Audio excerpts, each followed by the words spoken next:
Ouais. Ben écoute, là, vu le cours, moi je te dis, dès que ça t'est sans patate, tu vends tout le blé. Si. Crois-moi, il y a vraiment moyen de se remplir d'oseille les artiches. Si.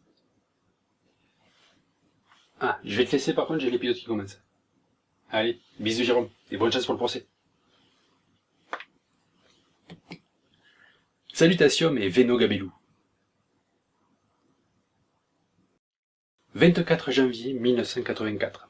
Nous fêtons aujourd'hui, enfin sauf si vous regardez l'épisode passe dimanche, mais bon, mettons, les 32 ans d'Apple.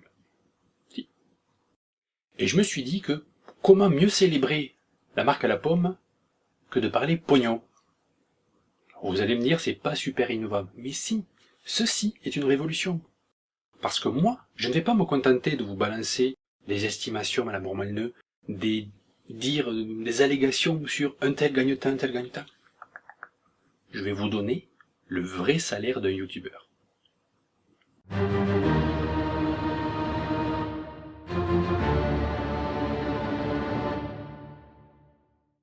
Alors ça doit venir du fait que dans le sud, nous, on n'a pas froid aux yeux. Donc je vais vous donner mon vrai salaire en tant que youtubeur. Même si je préfère le thème de vidéaste, communément nous appelons ça youtubeur, donc soit. Je touche un salaire, je fais des vidéos sur le net. Vous voulez connaître le vrai salaire d'un youtubeur? Je vais vous donner mon vrai salaire. Je vais même montrer ma fiche de paie à la fin. Voilà. À la fin. Pas maintenant. Parce que pour être tout à fait honnête, commençons d'abord par se poser la question combien ça me coûte pour les faire ces vidéos, avant de savoir combien ça me rapporte. Alors, il va sans dire que ces dépenses sont propres à moi, à ma chaîne, au matériel que j'ai acheté. On peut faire très certainement la même chose, voire mieux, avec du matériel plus cher, moins cher. Voilà, c'est vraiment juste à titre indicatif pour mon cas personnel. Pour ce faire, je vais faire appel à une blonde à forte poitrine, Georgette. Alors, pour le coup, tu vas te gratter Martine. Pas de règle 63 ici. C'est Georges, pas Jeannot, ne confondons pas. Bon, tu veux bien présenter le matos quand même? Non, ça je veux bien. Ok, c'est parti. Alors la première chose pour faire de la vidéo, c'est avoir quelque chose qui permet de faire de la vidéo. En l'occurrence, je me suis acheté un Canon EOS 700D, que vous pouvez pas voir puisqu'il est en train de filmer, mais la boîte fait tout à fait office. Assez rapidement, je me suis doté d'un zoom HE dans les doigts de notre speakerine. C'est bon.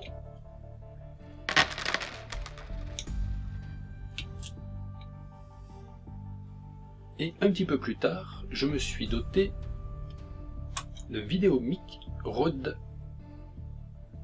que si, vas-y, prends-le.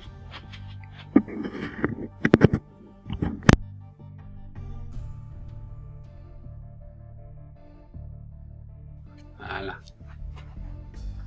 Ce magnifique matériel.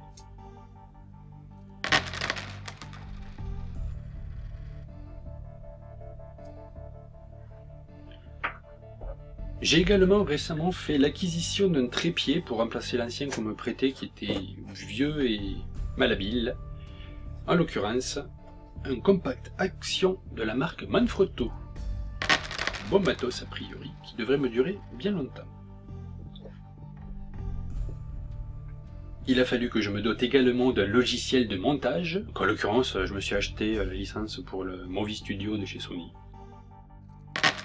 Il a fallu aussi acheter des accessoires. Pour Hector, par exemple, il a fallu acheter son couteau. Ce magnifique couteau japonais qui doit coûter facile dans les 100 €. Bon, celui-là, de chez Chroma France, il m'a coûté que 18, mais c'est parce que c'est le discount. Après, j'ai eu d'autres choses aussi.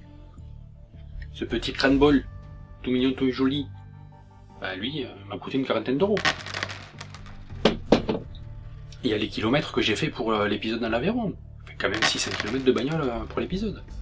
C'est pas rien. D'ailleurs, t'as été salaud, t'aurais pu m'emmener cette fois-là. Puis des petits trucs, des impondérables.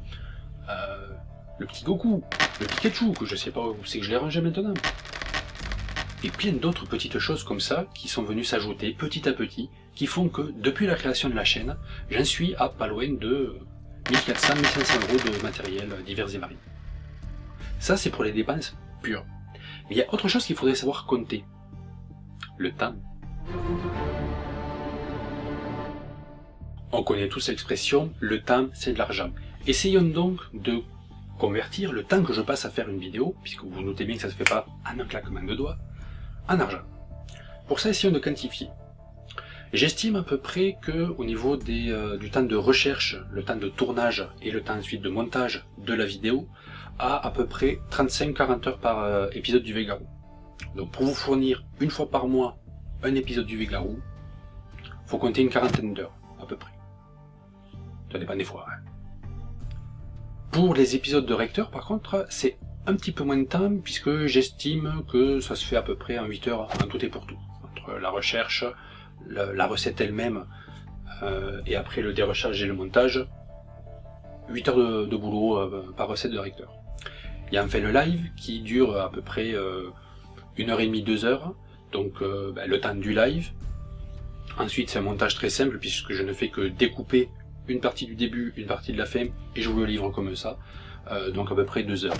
Donc là on est à peu près mensuellement à une cinquantaine d'heures de boulot, que pour les vidéos.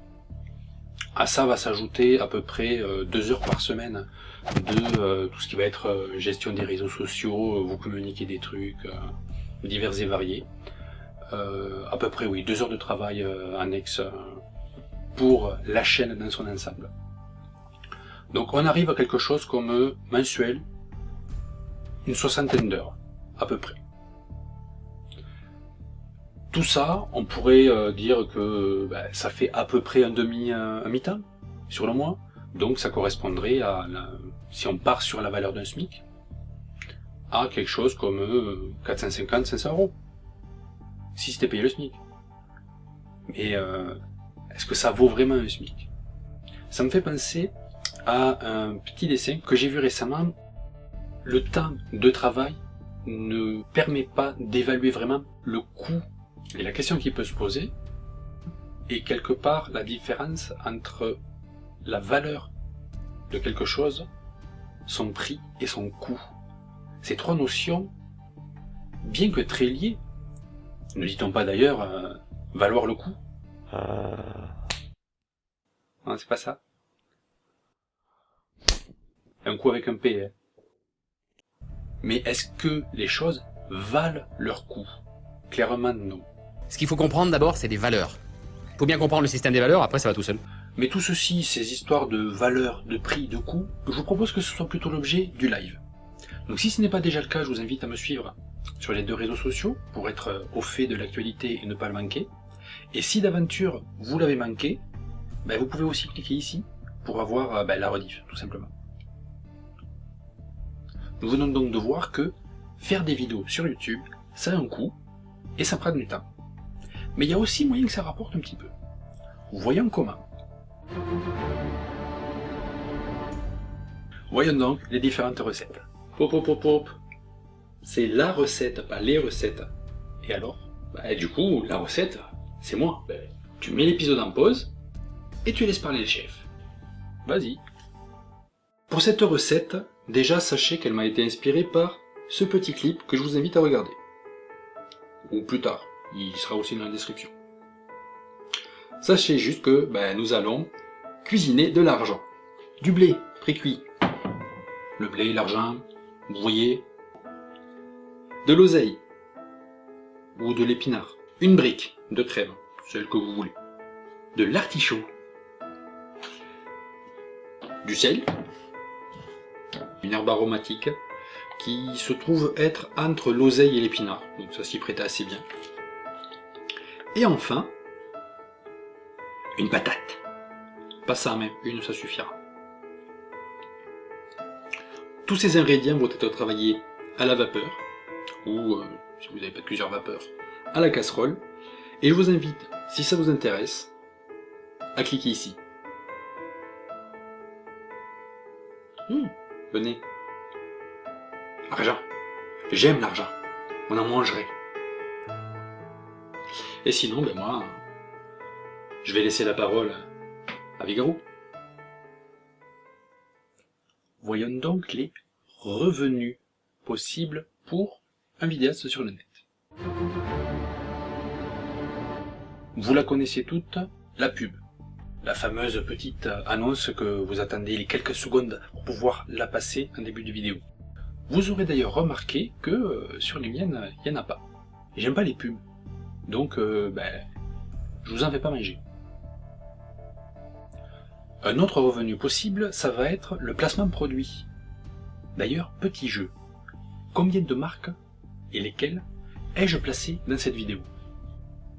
Alors pour le coup, je vous informe que ce n'est pas du placement produit puisque j'ai pas touché un copec, c'était juste pour l'illustration. Mais je suis sûr que dans le lot, il y en a qui sont passés que vous n'avez même pas vu. Rematez la vidéo, cherchez-les. Et apprenez à les voir. C'est de plus en plus encadré, on ne peut pas faire n'importe quoi, mais il arrive encore que certaines fassent du placement produit sans vous prévenir. Moi, j'en fais pas et je vous préviens. Tout à l'inverse. Une autre source de revenus possible va être à travers le financement participatif. À travers les différents sites qui se proposent de le faire, vous pouvez financer un projet. En l'occurrence, encore une fois, c'est quelque chose que je n'ai pas mis en place. Il est également possible, dans l'autre sens, non pas de financer un projet, mais de financer un vidéaste, à travers Tipeee, par exemple. Est-il besoin de le présenter? J'en doute. Mais si vous avez besoin, il y en a dans la description vers le site. Je n'ai pas mis en place de Tipeee non plus.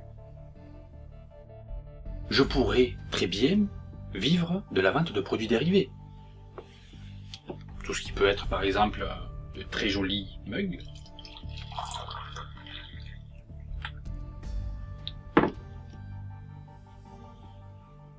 Ou encore de magnifiques t-shirts à mon effigie. Mais ça aussi, c'est quelque chose que je n'ai pas souhaité mettre en place. Pour l'instant. Et je dis bien pour l'instant pour l'ensemble des différentes sources de revenus que je viens de dire, puisque peut-être que un jour viendra où je ne serai pas en non-adéquation avec ces financements-là. Pour l'instant, je ne suis pas satisfait de ce qu'ils proposent, au niveau de la relation que je pourrais avoir également avec vous, donc je ne les ai pas mis en place. Tout ceci pour dire que, actuellement, mon salaire de youtubeur est de...